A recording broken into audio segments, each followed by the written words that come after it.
Hey guys, Cody Knoll here, aka Combed Hair Don't Care from Torqued RC Media. Got my hands on a bomber, the last one that CKRC had in stock. They got 20 of them on Friday, and they were gone by Saturday. Not even kidding, these things are a hot ticket item.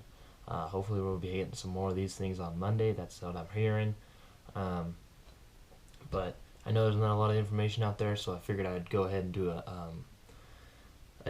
an overview kind of review on it, tell you guys what I thought about the thing and what I would consider upgrading if you're considering buying one of these things. Honestly, the car worked better than I expected, and I had pretty high expectations. So one thing I noticed is because it's a little bit longer than a Wraith, it definitely was able to crawl things that a Wraith wasn't. Downside also though, with the trailing arm suspension, it got a lot of torque twist. Easiest way to fix that is to put a sway bar on the rear end, and luckily for you guys, CKRC has those in stock right now. That's the part number you need. Go ahead and put that sway bar on there. That thing should crawl like a dream. Another issue I was finding was letting out a little bit of magic smoke from this brand new 35 turn. Reason for that being is that it's in the high gear right now like a Yeti is. But the simple way to fix that is to get your hands on a 2-speed high-low kit right there. Drop that thing down into the low gear and you shouldn't have any problems. You can keep this thing brushed for quite a long time, still get a little bit higher speed out of it, shift it into that higher gear again. Won't be any issues. It's never going to be brushless fast or maybe like a Slash or something like that with the brush motor in it, but it does get up there a little bit. It's nothing amazing, you're not lighting the world on fire, but it's a good time. You can do some jumps, things like that. So you're also going to need yourself a good shifting servo. Thankfully, Axial upgraded to a 3-channel radio, so you don't have to get a new radio or anything like that. I'm going to go ahead and try to get those upgrades in here tonight. It's late, it's about 9:30.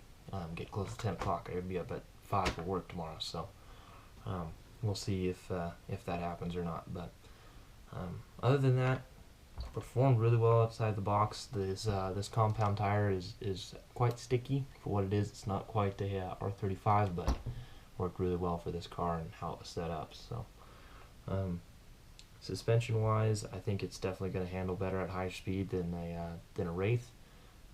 Granted though, it's not a Yeti and it's never going to handle like a Yeti, but these new shocks are awesome. They're very smooth. A little bit too much rebound in them right now. Gonna see what I can do about that. Maybe adding a little bit more weight with some upgrades is gonna fix that. We'll see. Other than that though, car works fantastically.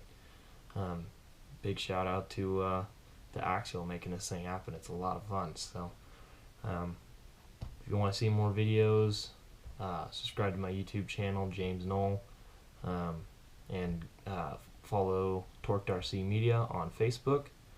Gonna be posting pictures of it, videos, all of that stuff there. Hopefully the plan is right now is to do a couple little upgrades to see how the car goes and give you guys as much information on it as possible before we go too crazy with this thing with the brushless system and whatnot. We'll talk more about that later.